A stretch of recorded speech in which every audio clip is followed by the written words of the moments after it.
The chess pieces are moving. What will they reveal about the College Football Playoff Committee's real intent?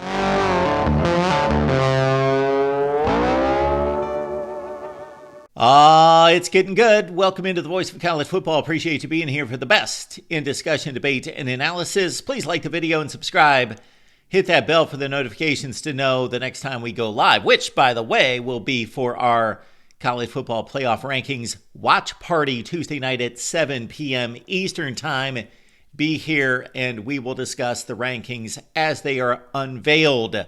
What we are doing now is predicting what the committee will show us on Tuesday night. Key factors here, of course. Ohio State went down to an unranked Michigan team. How much will they pay the price? Miami lost to an unranked Syracuse team. That's probably a ranked Syracuse team. Now, how much will the Canes pay for that misstep, which cost them, as the Buckeyes, a trip to the conference championship game? And what about the other factors involving the SEC pack of Alabama, Ole Miss, and South Carolina? Let's first check out last week's rankings before we unveil what we believe the committee will select on Tuesday night. Oregon remains the only undefeated team in college football, a clear choice for number 1.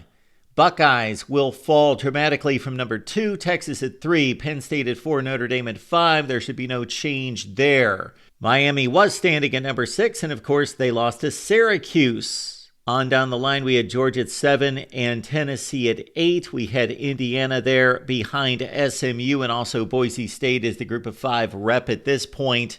And then that 3-pack from the SEC, Alabama, Ole Miss, and South Carolina. Of course, South Carolina has won the most meaningful game of the weekend in defeating Clemson.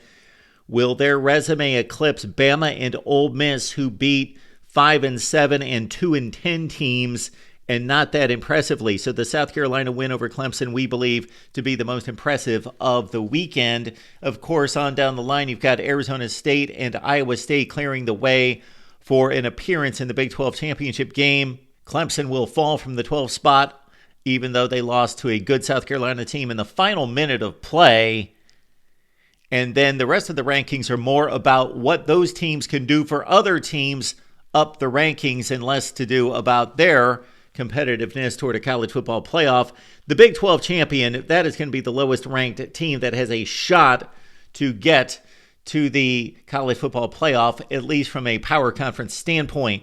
Tulane and Kansas State at 17 and 24, out of the rankings most likely. Tulane, that would be quite a fall to number 26 and beyond, but after losing to Memphis by 10 points, that's what we believe will probably happen. Which leads us into our rankings. Oregon 1, Texas 2, Penn State at number 3, Notre Dame 4, and Georgia 5, with Tennessee 6 and Ohio State 7. Of course, the Buckeyes would have an argument against either Georgia and or Tennessee to a certain extent, but we believe the strength of the SEC's schedule will continue to lead Georgia and Tennessee there. Looking at the more direct comparison between the Vols and the Buckeyes, their losses are very similar in that Tennessee lost on the road against a Arkansas team that finished 6-6. Ohio State lost at home to Michigan 7-5. They both lost to a top-level team, Tennessee to Georgia on the road, but they were clearly dominated in that game, while the Buckeyes lost a nail-biter to the number 1 team in all of college football. So it's going to come down to the wins. Ohio State's got the best win on the board between the two in knocking off Penn State on the road, but again, Tennessee on the strength of actually scheduling a difficult non-conference game at NC State, who finished 7-5, and then, of course, the Bama win and other games throughout the SEC should help Tennessee stave off Ohio State for that 6th position. SMU could gain some ground. Of course, they had another impressive win over the weekend against a Cal team that had played everybody close. SMU blew them out by 32. Indiana with a monumental destruction of Purdue by 66 points. Boise State, I believe, will take the 10 spot. And then you've got the decision to be made between the SEC 3. Does the South Carolina win over Clemson elevate them over Bama and Ole Miss? All 3 teams are 9-3. They have very similar resumes, very similar schedules. South Carolina playing better football right now. They've won 6 consecutive games, 4 of those against ranked opponents. They beat number 12 Clemson. Okay, Bama not necessarily that impressive against 5-7 Auburn this past weekend after getting blown out by Oklahoma. Ole Miss barely staved off a 2-10 Mississippi State team that was 0-8 in the SEC. But, of course, we've got 3 9-3s, and we've got the head-to-head that, for me, has to be the major factor here. Bama beat South Carolina. Ole Miss beat South Carolina on the road in Columbia by 24 points. And then also the consideration here. Miami at 10-2 with a better record than those three. Do they stay in front? Maybe they're the 11 team, then Bama, Ole Miss, South Carolina in some order. But I believe the committee is going to punish Miami, even though Syracuse finished the season at 9-3, that the Canes fall all the way from 6 down to 14. But again, if they compare Miami to those three, then they may elevate them or do something similar to what they did a few weeks ago, where they split up those three by putting Miami behind just Bama at that point. Again, Arizona State and Iowa State were 16-18 last week. I've got them at 15-16. They play for the Big 12 and the auto bid. The loser will have no shot of making the playoffs. BYU's out. Clemson, they've got the ACC championship game, so they've got the direct route with a win.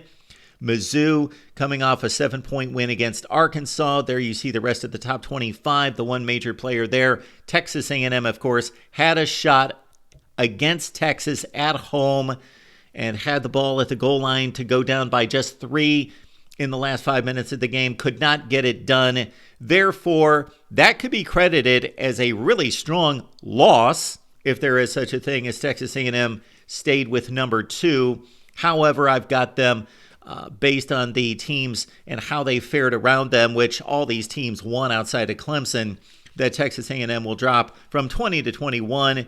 Illinois at 22. Colorado coming off a big win, but could not quite get to the Big 12 championship game and get the help that they needed in the other Big 12 games. New to the top 25 this week, Syracuse at 9-3. We've got Memphis sneaking into the top 25 at 10-2 and with a big win against Tulane over the weekend by 10 points. But that's basically window dressing because the Tigers have no path.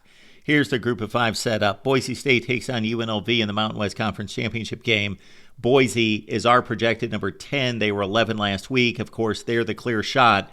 But UNLV, if they win the Mountain West, obviously displaces Boise State as a conference champion, would get the boost in the rankings as well. So that's what it all comes down to, because even though this American Conference Championship game is impressive with Army and Tulane screwed themselves last week against Memphis. They were at 17 and in perfect position ahead of UNLV, but Tulane at 9-3 can't get there. Army's 10-1. We don't know what the committee thinks of them exactly now that they've left the rankings. And regardless, the other two teams from the Mountain West are in the rankings, so it comes down to Boise State and UNLV for the G5 spot. In regards to teams that could reach the rankings this week, Duke is the only 9-3 team out there in college football in the major conferences that is not ranked. We've got Syracuse going into the rankings at 9-3 on the strength of the Miami win. And then, of course, we've got a glut of 8-4 teams that in some cases have better resumes. Louisville, Baylor, TCU, and Texas Tech, those three out of the Big 12. Iowa and LSU out of the Big 10 and the SEC.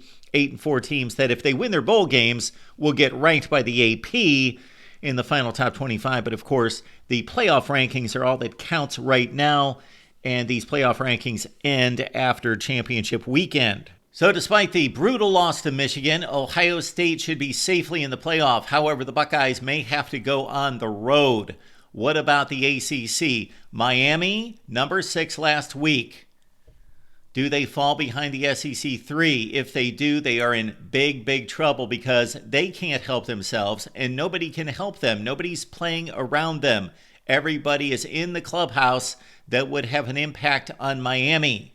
What about SMU? They really needed Clemson to win last week to make that a more impressive ACC championship game. But if SMU wins, of course, they're in.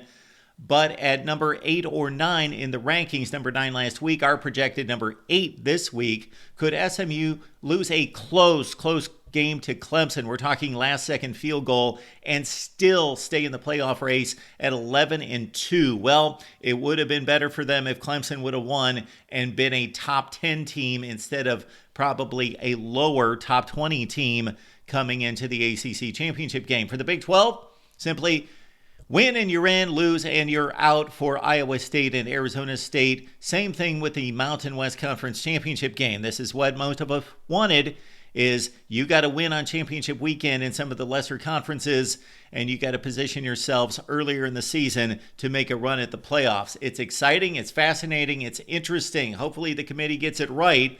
I just about guarantee that there will be controversy in some way, shape, or form. All you had to do is go through the model of the College Football Playoff Committee rankings during the 10-year run of the 4-team playoffs to know that there would be controversy. But if you can't make a 12-team field and you lose 3 football games, then you should probably not be in the playoffs anyway. Your thoughts down below about what you are really looking at. Again, I think it's mostly about Miami, SMU, South Carolina, the SEC with Alabama and Ole Miss. Clemson got to win. SMU got to win. That's the deal. Miami, you got to cross your fingers, hope and pray. Your thoughts down below, right here at the Voice of College Football.